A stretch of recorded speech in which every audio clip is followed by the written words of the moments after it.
Welcome to the Dingo Weekly. This is our new segment where we're going to be talking about stuff and things, whatever is in the news. And we're going to start here. We've got Kevin Hassett is I believe, the chief economic advisor to the White House, to Trump directly, probably. I don't know if the chief. He's an economic advisor to the White House, and he's on Meet the Press, and he's talking about uh, a lot Some of bullshit. some bullshit, some fucking bullshit. He's got Trump's tariffs. He's got this whole BLS commissioner being fired because Trump was mad about the numbers. And Trump really doesn't have any coherent way of speaking to the press. So he What's sends BLS? uh Black Lives. yeah, Black Lives. I don't want to say suck. It's the only word I can think of right now because they don't suck. They're awesome. Love Black Lives. It is the Bureau of Labor Statistics, I believe. Oh, okay.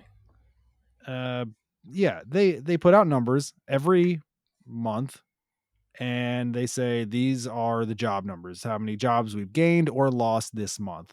And usually the first set of numbers are kind of more of a prediction. This is what it's a rough estimate, more or less, and then they revise it. They revise it back. It can be revised up, it can be revised down, and Trump's been doing a lot of fucking shit, and it got revised down a pretty significant amount, but nothing crazy, nothing absolutely like, a couple 100,000, or maybe I think it's like 150,000 in total over the past 2 months got revised down, and he was not mad. He was not happy about it, and he fired the BLS commissioner because he didn't like the numbers. Pretty much just shoot the messenger, and it has nothing to do with that person. Like that one individual can't change the numbers. Like there's a whole board of economic advisors, people in the BLS that put this all together. They put it into the system, and those are the numbers. And then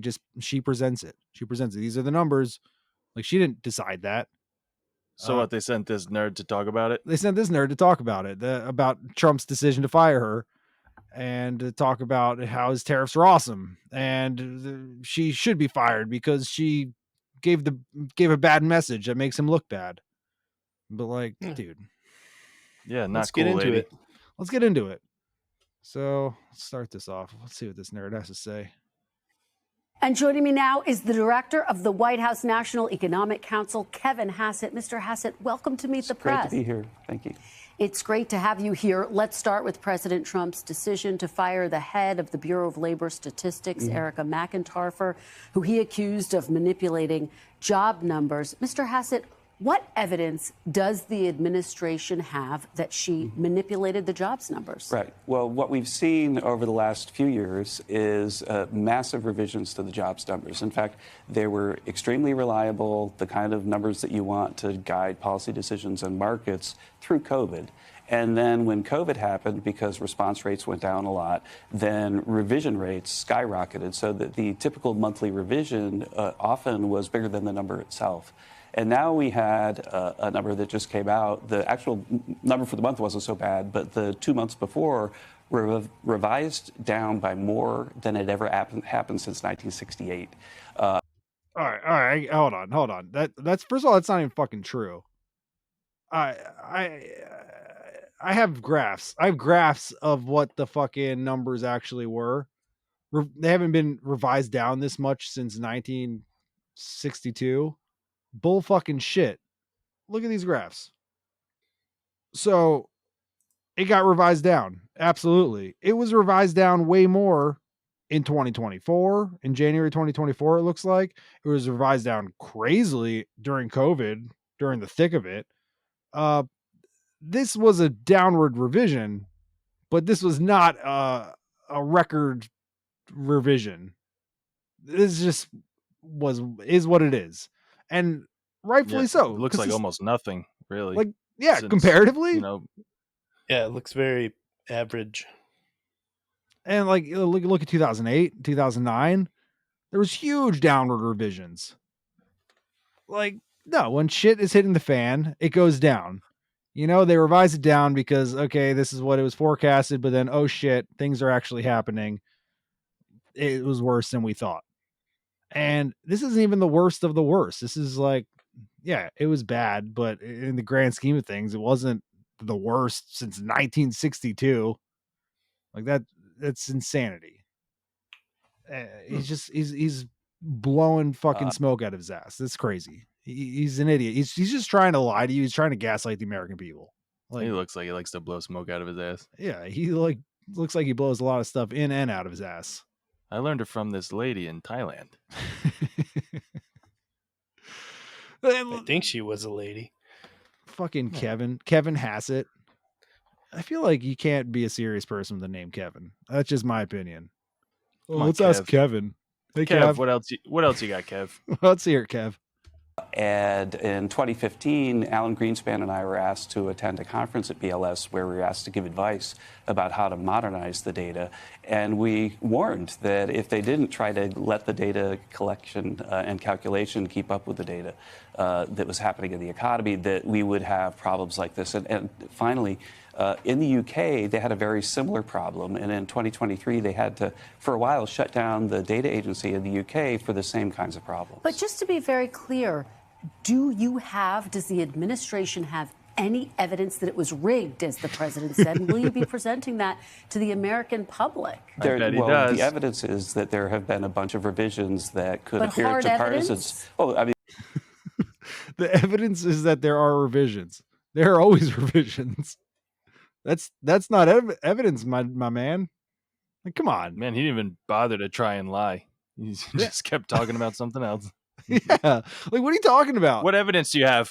Well, if you know, this is big numbers. Look at And it. they happen. Did you see it? It was just like, that was really mean. It's not what Guy didn't even bother to bring a graph. not a single shred of evidence. Well, the evidence is that these numbers, we didn't like them. So that's good evidence. Get a chart, Kev. Get a chart, Kev. You look like a chart nerd. I got a chart. Where's your chart? If you had a At least chart, stop by Kinko's on the way here. yeah, get that big poster board that Trump had on Liberation Day. You know that was a Kinko job. High Get quality. your Kinko. Yeah, high quality cardboard. Get your chart. Because you know you didn't get a chart because you know if you got the chart, everyone would see you're full of shit. But I digress. Go ahead, Kev. Talk about your lack of evidence. the revisions are hard evidence. There, for example, there was a 818,000 revision making the Joe Biden job record a lot worse that came out after he withdrew from the presidential campaign. There have been a bunch of patterns that could make people wonder, and I think the most important thing for people to know is that it's the president's highest priority that the data be trusted and that people get to the bottom of why these revisions are so unreliable. Wait, hold on. Did he just say that it was bad under Biden too? So it's bad under Trump means it's not right? What the fuck? I don't even understand. The numbers came out and then there was like a revision that was like it wasn't as good as we thought. Yeah, but if it was under Biden, wouldn't he be arguing like, oh, the revisions were good under Biden, but they were bad under Trump? Like, if it's bad under Biden and bad under Trump, then maybe these revisions are accurate. If it's bad under everyone, what argument is that? I think he's saying that they were inflating the numbers while he was president, and then as soon as he was like, I'm not going to do this shit anymore, they were like, well, fine, just let it go. Yeah, I mean, if I'm looking at this graph, you see that they revised it up after the thick of COVID, which makes sense when everyone's going back to work. Like, yeah, I bet those job numbers increase like a motherfucker after COVID. But then you look afterwards, mostly downward revisions. Downward, yeah. There's a lot of downward revisions, even like larger than these current ones, much larger. And look, January 2024, it looks like huge downward revision. That was Biden. Double this one. Yeah, this one is a blip. I mean, it wasn't insignificant, but comparatively, it's not much. So it seems pretty fair across all presidencies, blue or red. I don't see what your argument is there. Well, let me ask you about what William Beach, he was the last commissioner of the Bureau of Labor Statistics. He was appointed by President Trump. He was sharply critical of this decision to get rid of his successor. I want to read you what he wrote. He says, quote, "These numbers are constructed by hundreds of people. They're finalized by about 40 people. These 40 people are very professional people who've served under Republicans and Democrats. And the commissioner does not see these numbers until the Wednesday prior to the release on Friday.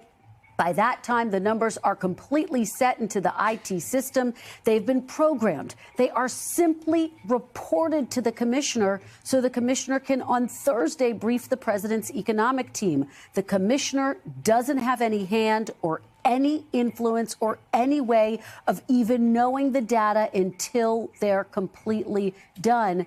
Isn't this the very definition of shooting the messenger? Absolutely. Absolutely not. I mean, the bottom line is that there were people involved in creating these numbers.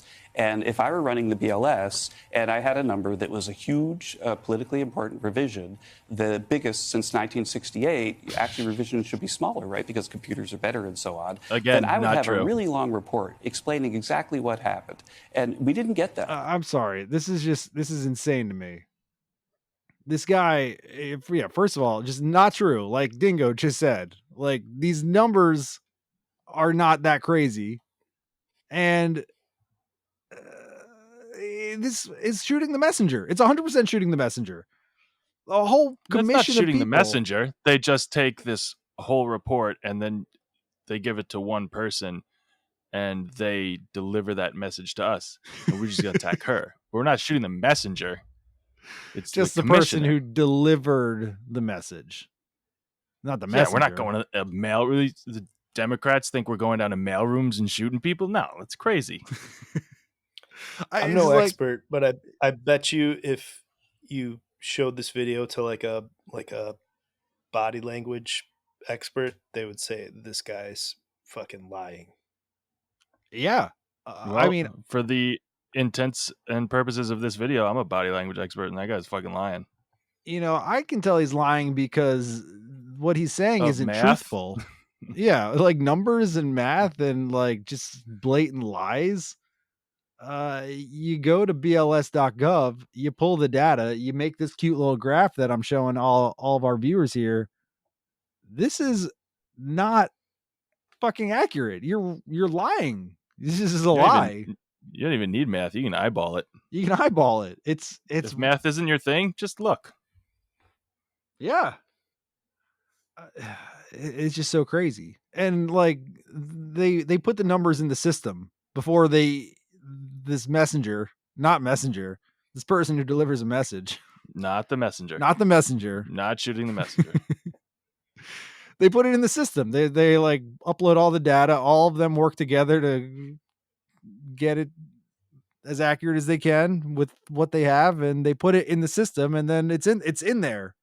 This one person didn't have anything to do with that. I bet they didn't even put a lick of data in there. This delivery person, not messenger. Not messenger. Not messenger. We didn't get that. And so right now, people, Goldman Sachs, people on Wall Street are wondering, where did these revisions come from and why do they keep happening? And what we need is a fresh set of eyes over at the BLS. And there are great career staffers. One of the top BLS staffers is actually working in the White House to help us understand the jobs numbers. When I saw the jobs revisions, I literally called up that person and said, I think there's a typo. Because I've been following these numbers all the way back when I worked with Alan Greenspan for something like 40 years, and I've never seen revisions like this. If you've been working for 40 years and you've never seen revisions like this, I don't think you've been doing your job. That's insane. He just keeps just name dropping Alan Greenspan. Alan Greenspan, you know. I have his phone number, his cell number. We're friends. Well, he's on speed dial. I still have a Razor phone that has speed dial on it. So Alan Greenspan's number 4. He's up there. 40 years. He's never seen anything like this. My God. Well, he's not good with math. Clearly, it might be like 13 years. The glasses are deceiving. You see the glasses, you're like, oh, that's a math nerd. Like, no, that's just for show. He hasn't done any math in 40 years, clearly. Counting? I bet he can see just fine. Liar. I don't think that's his prescription. I think you need to go to your optometrist. Those are reading glasses, buddy. Yeah. My God. Just to be very clear, I mean, there 40 people put these numbers together. Is the president planning to fire all 40 people involved in putting these numbers together? We're going to try to get the numbers so that they're transparent. Well, yes, but we can't say reliable. that. We can't say we're going to fire all of them, but yeah, they're all gone. Consider them toast. They are not going to be with us any longer. That's why he laughed. Yeah. No. Yes. President Trump himself was happy to accept the jobs numbers issued under McIntyre's leadership when the numbers were good. Take a listen to what he said in the past. Let's see what Trump said. The numbers were much better, as you know, than projected by the media. In 3 months, we have created 350,000 jobs. Think of that. A lot of jobs are being created. That's what happened this morning. We saw the jobs. So is the president prepared to fire anyone who reports data that he disagrees with? No, absolutely not. The president wants his own people there so that when we see the numbers, they're more transparent and more reliable. And if there are big changes and big revisions, we expect more big revisions for the jobs data in September, for example, then we want to know why. We want people to explain it to us. No one is explaining these numbers to you? What are you guys doing over there? Isn't this your entire job? Like, who is working for you? Like, you have a whole government of people who can easily explain all of this to you. Like, oh, maybe all of your terrible economic policies are leading the jobs numbers to decrease pretty heavily. And honestly, not even that heavily compared to the recent past, like with COVID. And yet no one can explain to you why what you're doing is bad for the economy. Like, oh my God. No one, like, is no one speaking up? That's what it is, right? It's just a bunch of yes He just men. gets these reports on his desk and he's just like, Tiffany, I keep telling you, I don't know what the fuck this is. I don't know what's going on. I don't understand any of this shit. Can someone explain this to me like I'm 5? Please. He thought it was an offshoot of Black Lives Matter too. I know he did. BLS, like, what is that? That sounds scary. Get this woke shit off my desk. What is that? DEI? All right, but bottom line, were the numbers wrong? Do you have any hard evidence that you can present to the American public that these numbers, these revisions that were reported, and there were plenty of revisions under former President Biden, including right before the election, do you have any hard evidence that these numbers were wrong? Yeah, there is very hard evidence that we're looking at the biggest revision since 1968. Are you going to present if that you look evidence? at the number itself, it is the evidence. But just saying it's an outlier is not evidence, Mr. Hassett. It's a historically important outlier. It's something that's unprecedented. Still So unprecedented it's still that not I've been looking at it evidence, for though. 40 years, and I'm like, it must be a typo. Okay. He just said no. Are you going to present this evidence? No. No, just Nope. fucking Nope. no. No. Oh, did you think I was? It's weird. You thought I was going to. Because no. What? No. Look at it with your eyes, you idiot. Fucking, these numbers are crazy. No. That's your evidence. Fuck you. So what? Insanity. No evidence. Fuck you.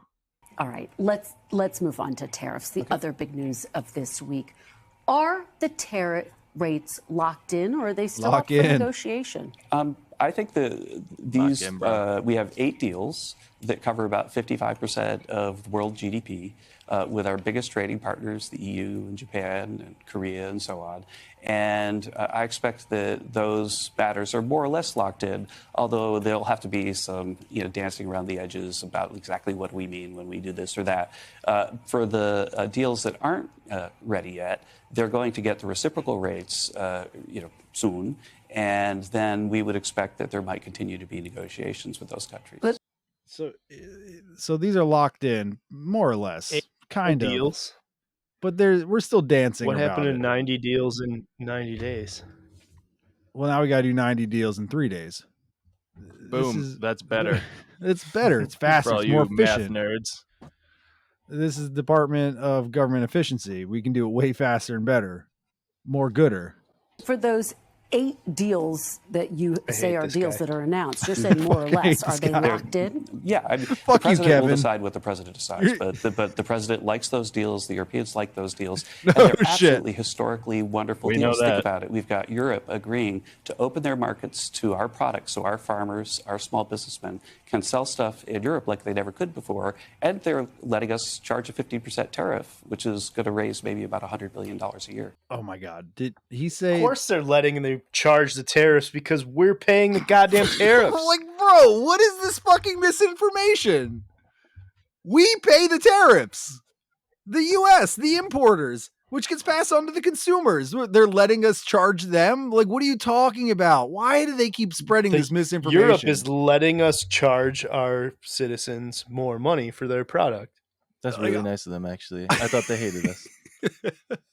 Europe is so sweet. A bunch of sweethearts. I can't believe they would let us tax our own citizens. That's so nice I of take them. back everything I said about you. This is the one thing that gets to me because this happens so often. This specific thing here, and mostly with Trump directly. I don't know if I've heard many people outside of Trump and his like gang of idiots say that other countries are paying the tariffs, but I just heard here. No one has said to Trump's face that I've seen, like any of these press conferences in front of helicopters and roaring jet engines. Like, you know that we pay the tariffs, right? Why do you keep spreading this misinformation? Like, like he has to know it. He has to know. There's no way he doesn't know his own economic policy. He's just saying this because his base doesn't know it, right? I mean, he has to. He has to. There's no fucking way. Like, no one's called him out on this. I haven't seen anyone call him out. Be like, we pay it, right? Can you just put it this way? His confirm handlers that? know. Of course, his handlers know. His handlers know. You think Trump doesn't know? There's a real world possibility that he has no idea what a tariff even is. I kind of believe that. That could be very true. Someone says it raises money for us. He says, great. I'm going to say that. I just think it's so hard to believe that he doesn't understand his own economic policy. He doesn't know what a tariff is. He doesn't know who pays the tariff. I know he keeps saying it, but in my mind, there's certain people you have to stop giving the benefit of the doubt. I'm like, I might be giving him the benefit of the doubt. I don't know why, because he's such a fucking idiot. But like, I in my mind continue to believe that he knows what he's doing. He knows what he's saying, and he just wants his base, his supporters, to think that the exporter, the other country that we're buying goods from, pays the tariff. Like, he's trying to convince them. That's what I'm seeing in my head. But like, honestly, he might actually believe that they're paying the tariffs and not the US. Yeah. He might believe that. And I need one person. I need one fucking reporter outside that fucking helicopter, whatever the fuck. Why does he always do interviews in front of helicopters, running helicopters and jet engines? And why is he always doing that? Oh, I know why. It's so when they ask him a question that he doesn't like, he can say, "What was that? I didn't hear you." Oh, that's smart. Or he can just leave. It's already running. Yeah, I gotta go. Like, I gotta go. They're going to take off without me. Oh, sorry, gotta get out of here. But no, every time I haven't heard anyone push back and be like, you know that, right? Like, why isn't anyone fucking called him out on this? It just makes no sense to me. This is the problem. The media is not doing their job. Like, call out bullshit. That's obvious bullshit. That's an easy one. That's a layup right there. Like, why do you keep saying that? You know that's not right. Why, Kev? Why, Kev? Kevin, come on, Kevin. Come on. Fuck you, Kevin. Fuck you, Kevin. And I think people are curious because they remember that back in April when President Trump first announced these tariffs, he then backtracked when the bond market was spooked. Could a market reaction prompt President Trump to change these tariff rates again? The markets have seen what we're doing and celebrated them. And so I don't see how that would happen. Okay, but not ruling it out. No, I would rule it out because these are the final deals. People are celebrating these tariffs. Do you know that? They're celebrating them.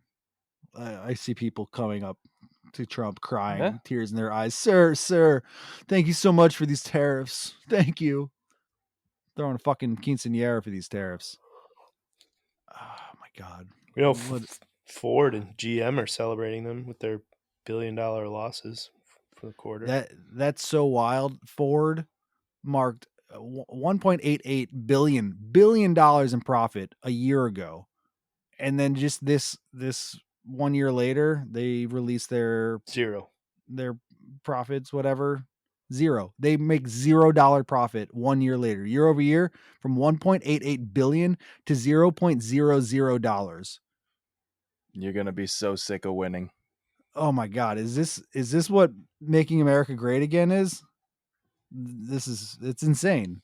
Because these tariffs on steel and aluminum and all these parts to make cars, it's very costly. It is less. Isn't it like a 10% tariff on Japan right now? So Japan can import or Yeah, export. it's cheaper to import a whole car than it is to. Yeah, they export their cars to the US for much cheaper than it is for Ford to build a car in the US because they still need to import all the raw materials. It's insane. You are helping Japan. You're helping all these foreign car manufacturers because it's cheaper to import a foreign car than to import the parts and the raw materials.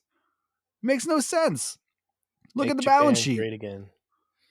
America's so fucking great right now. It's so great. All right, let's talk about prices now. New inflation data released this week shows higher prices on products like household furniture, clothing. You have companies like Adidas, Procter & Gamble, Black & Decker, all saying they will increase prices. They cite the tariffs. Prices are already up on some of Amazon's products, as you know. President Trump campaigned on a promise to bring prices down. What is your message to Americans who feel like the president's breaking that promise? Well, he's not. In fact, every measure of inflation, if you aggregate it, if you look at the top line numbers, is lower than it's been in 5 months. And we just had the GDP release this week, which was a healthy 3%. And the most important GDP inflation number said it was 2.1%. And so inflation has come down a lot. That number, by the way, the 2.1% was 3.7%. That's the number that President Trump inherited. And so inflation has come down, and inflation has come down for a lot of reasons. But I think the main reason is that we're no longer printing money and sending it to people like the Bidens did. That's the recipe for inflation. So all of these companies that make everyday goods like Procter and Gamble, or Amazon, they all said our prices are going to go up. We will increase our prices because of these tariffs. We will do it. It's going to happen. It's happening. It's already happening, and we're going to continue to do it. No, it's not. That's your response? No, that's a lie. Like, no, these are the companies. They set the prices. What are you talking about? He's like, oh, well, it's Biden's fault. Biden did it worse. Really? Well, isn't that the GDP release was what'd he say? 3%? Something like that. Something like that. Well, wasn't that because of the decrease in imports? Yeah, probably. I mean, consumer spending stayed the same, but they drastically reduced the imports. So obviously the GDP is gonna raise. Yeah, no, that tracks. I don't know. I'm not a math nerd like Kev. I don't think Kev's a math nerd. I don't think Kev's a math nerd.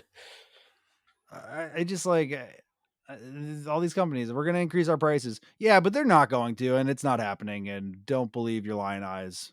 Like what? Kev. It's all Biden's fault. Biden did it. Okay, let me ask you about this talk of tariff rebates. The president consistently arguing that consumers don't pay tariffs. If that is the case, Mr. Hassett, why would you issue a rebate? Well, what's going to happen, right, is the CBO has estimated that we're going to get $3 trillion more in revenue. And so what Congress is going to do when they see all that revenue is they're going to decide what are we going to do with it. They could use it all to reduce the debt, or they could give some of it back to consumers. And the president looks forward to working with Congress in the second half of the year to decide on what the best way to use that money is. In fact, we think that the CBO estimate of $3 trillion is now pretty low given the new deals that we've had. No, why would you fucking charge tariffs if you're just going to give the money back? What are you talking about? What kind of policy is that? Spoiler, they're not giving it back. No, they're going to use it to cover the billionaire tax break. Also to build the ballroom. They need that. Build the ballroom. The $200 million ballroom. The new Air Force One that he gets to keep. And everything else that's not for us. Also, I hear the estimates are that people will spend about 3,000-ish more dollars per year per household. And they'll get back $600. That's the proposed. That was one of the senators proposed that. Like, oh, we'll give back a rebate of $600. It's going to cost you $3,000 more, but we'll give you $600 back. How's that? Like, that's awful. What do you? I'm gonna get $600. $600. Yeah, and then it seems like, oh my god, you're giving us all this money. It's like, yeah, but they fucking took it from you in taxes. Like, okay, Kev. People Let's see are those so checks. fucking dumb. They don't see what's happening. They're stealing out of their back pocket and then giving them a little percentage of that into their front pocket, and they don't see what's going on. The old reach around. The old reach around. This is. I don't understand what's happening. How do people not see what's going on here? What do you think Congress should do? Rebates or work to pay down the debt? Because you have, for example, some Republican senators, Senator Rick Scott, we ought to do everything we can to give money back to the American public, but we've got to first balance our budget. Mm-hmm. Well, I think that there are a lot of people that think that balancing the budget is a top priority for the economy right now. But we're also mindful of the fact that there's a legislative process where people dicker over the details. And so I'm not sure. I can't predict right now which way it's going to end up. There's been a lot of focus on Fed Chair Jerome Powell. Obviously, President Trump really pressuring him to lower interest rates, which he did not do. So the question becomes, who will replace him once his term ends? If President Trump taps you to be the next Fed chair, will you accept? Do you want to be? I've been working with the president for about 8 years, and as one of his closest economic advisors, of course, we've talked about the Federal Reserve. Right now, he set up an active search with Secretary Hassett, and they're going to go through a list of names, and I'm sure the president will pick the best available person. Well, if that's you, will you say yes? We'll have to see if he chooses me, but I think that I have the best job in the world, and I'm really well placed at the National Economic Council. In general, should a Fed chair take direction from the Oval Office or from the economic conditions? I think that a Fed chair should listen to all the voices, especially their critics, to try to think about what am I getting right, what am I getting wrong. The Fed chair also has a transparency responsibility, which I think that Jay has fallen down on a little bit, that if you're going to come out and say, for example, that you think that tariffs are going to cause inflation, then for goodness sake, you should put out a model that explains how much inflation and why you think that way, because there are others that disagree. Have a lively academic debate. And if you're going to actually put your finger on the scale of tariffs cause inflation, then you need to explain why. I don't think that the Fed or the BLS should be a black box. I think it should be transparent.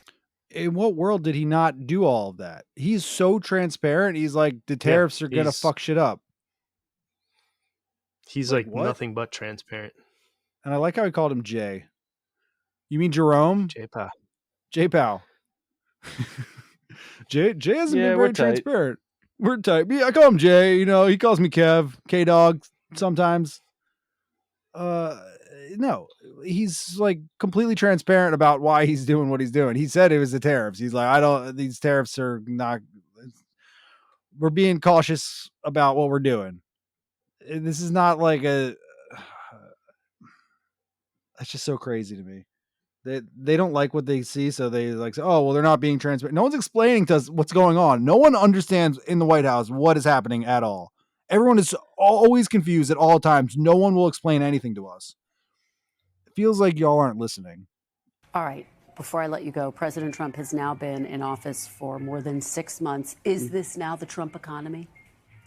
Yeah, I mean, I don't want to say all that. There's definitely a lot of policy yet to happen. We've just passed the big, beautiful bill. It's going to so cut this shit quick. And it's going to have a massive impact on the economy. There are residual problems that we've inherited in part the runaway spending from the previous term. And so whose economy is it is more of a political question than an economist question. But you just touted all the benefits that you see at this point. With the eye on the horizon. Does the president own the economy at this point? He's been in office for 6 months. With the eye on the horizon, the economic outlook is huge. It's great. We've got the big, beautiful bill. We've got AI increasing productivity. We've got everything, and we've got all the tariff revenue coming in.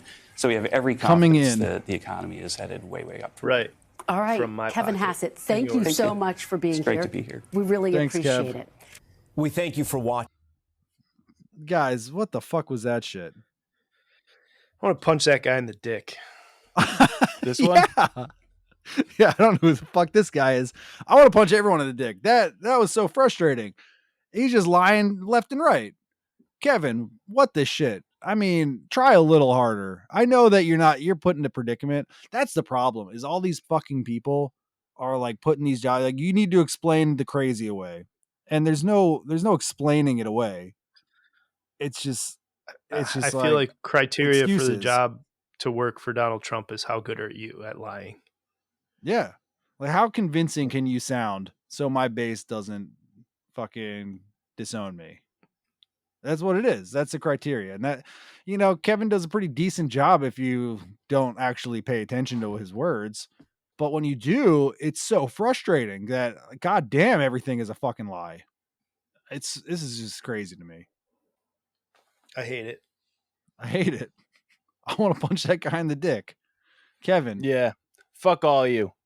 You should wear a jockstrap with a cup at all times. Because I presume a lot of people just want to punch you in the dick. You know why. You know why. And not to promote violence over here or anything, but like you have such Yep, a everyone punch in the dick. Bye. dick punchable. Bye. This is the Dingo Weekly. If you enjoyed this video from the guys at the Dingo Daily, make sure to like and subscribe and join us each Thursday for a new episode of the Dingo Weekly podcast. Thanks for tuning in, and we hope to see you again.